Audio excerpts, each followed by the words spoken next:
अच्छा सर, यहीं पर मैं एक सवाल, डॉक्टर साहब कथा कलामी की माफी, एक सवाल यहीं पे मैं ऐड कर दूं। जिस जज्बे की आपने बात की और दुश्मन के खौफ की बात की, तो दुश्मन से अगर हम मुकाबला करें इक्विपमेंट्स पे, तो हो सकता है वॉरफेयर और इक्विपमेंट्स में वो हमसे ज्यादा हो और काफी हद तक ज्यादा है भी, लेकिन जो जज्बा है, जो हमारे पायलट्स की टैक्टिक्स हैं, जो उनकी ट्रिक्स हैं, उसकी दुनिया जो है वो तारीफ करती है। तो ये इस पर भी थोड़ी सी रोशनी डालिएगा कि ऐसी क्या चीजें हैं जिसकी तारीफ की जाती है टेक्निकलिटीज में, क्योंकि हम तो यहां पर ये कहते हैं बहुत ही जबरदस्त तरीके, बहुत अच्छे फाइटर हैं, वो टेक्निकली किस फील्ड में स्ट्रांग है, ये भी जरूर बताइएगा।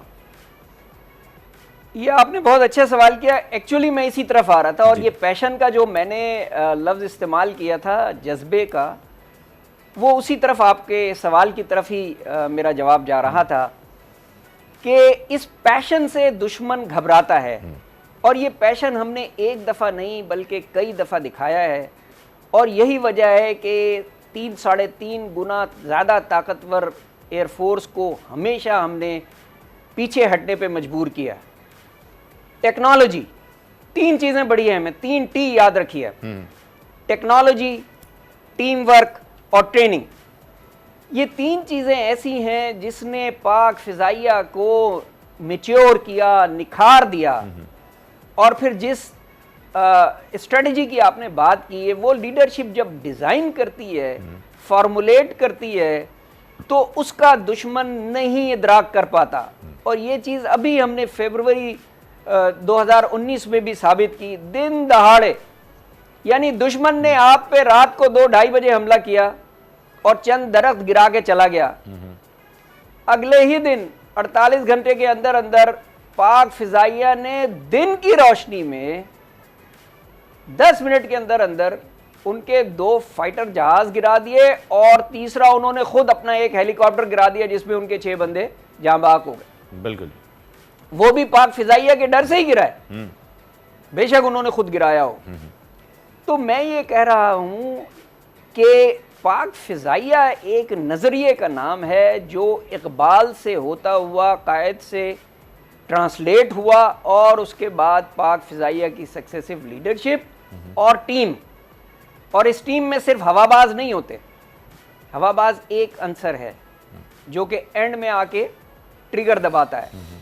हमारे इंजीनियर्स हैं, एरोनॉटिकल इंजीनियर्स हैं, हमारे एयर डिफेंडर्स हैं, एयर डिफेंस के, जो हमें रास्ता बताते हैं कि हमने किधर जाना है, दुश्मन कहाँ पर मौजूद है और हमने उसको किस तरह गिराना है। इसके अलावा एयर ट्रैफिक कंट्रोलर्स हैं जो अपनी जान खतरे में डाल के टावर में बैठे होते हैं। उसके बाद हमारे जवान हैं, टेक्नीशियंस हैं जो आर्मामेंट को लोड करते हैं, मिसाइलों को लोड करते हैं, गन्स लोड करते हैं, इंजन्स को ठीक करते हैं, और उसके बाद दीगर टेक्नीशियंस हैं हमारे। तो ये एक बहुत बड़ी टीम है, और जो जब परवाज़ शुरू होती है शाहीन की, उसके बाद से ये पूरी टीम ऑन ग्राउंड मुतहर्रिक होती है उस वक्त तक जब तक हवाबाज हवा में से कॉल करके फॉक्स 2 ना कह दे, यानी मैंने दुश्मन को मार दिया। ओके सर, तो ये फॉक्स 2 जो है ये कोड है कि दुश्मन को मार दिया गया है। जी जी जी, जब ये दुश्मन को मारने की इत्तला जमीन पे आ जाती है, तो उसके बाद फिर जमीन में नारे तकबीर, अल्लाह अकबर के नारे जो बुलंद होते हैं, वो उस वक्त तक बुलंद रहते हैं जब तक वो हवाबाज वापस आके जमीन पे अपने अड्डे पे लैंड नहीं कर जाता। और जब वो अपने अड्डे पे लैंड करता है तो 2 चीजें सबसे अहम होती हैं जो हमारी टीम देखती है। एक तो वो ये देखती है कि जो मिसाइल इसने मारा है वो वाकई में जहाज से निकल गया है, जहाज से निकला होगा तो जाके दुश्मन को लगा होगा, नंबर 1। नंबर 2, वो सबसे पहले कैमरे की तरफ जाते हैं कि हमें वो फिल्म दे दें जिसमें ये सबूत मौजूद हो कि हाँ आप दुश्मन को गिरा के आए हैं, दुश्मन को मार के आए हैं। तो ये एक कॉन्सेप्ट है एक्चुअली जो इवॉल्व हुआ है ओवर टाइम। ये साउथ एशिया में या इंडियन सब कॉन्टिनेंट में एयर पावर की अहमियत तो उजागर हुई है 1965 में जी, जिसका आपने जिक्र किया कि एक ही दिन में 53 जहाज गिरा दिए।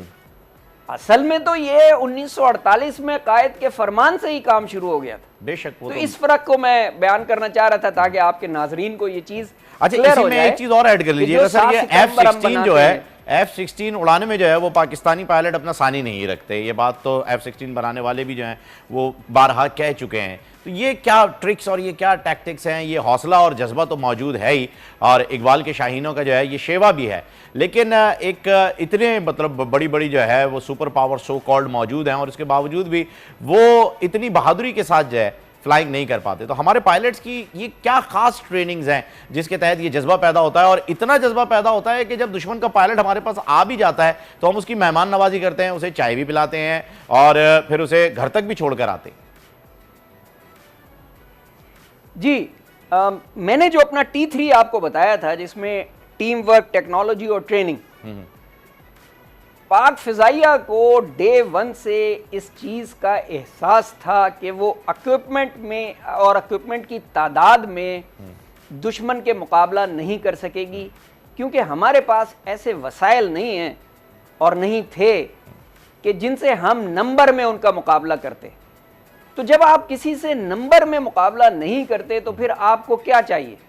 आपको फिर ऐसी स्ट्रेटजी चाहिए जो दुश्मन को डिफीट दे सके। आपको ऐसी ट्रेनिंग चाहिए, आपको ऐसी महारत चाहिए जिससे दुश्मन शशदर रह जाए। आपने हमें मालम साहब की मिसाल दी, सुभान अल्लाह।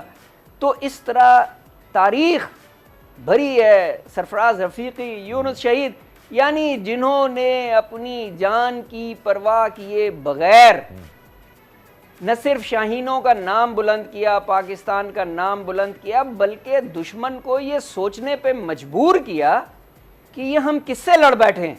बिल्कुल सर, बिल्कुल दुश्मन को ये सोचने पर मजबूर कर दिया कि उनका मुकाबला जो है वो किसी हल्की पार्टी से नहीं है। वो ये ना समझें कि अगर उनका मुल्क बड़ा है और उनका इक्विपमेंट ज़्यादा है तो वो ज़्यादा अहम होंगे। बहुत बहुत शुक्रिया एयर कोर्ट शमसी साहब, आपने हमें ज्वाइन किया और अपनी राय से जो आगाह किया। बिल्कुल नाजरीन, हमारे शाहीन जो हैं वो अपना सानी बिल्कुल भी नहीं रखते हैं।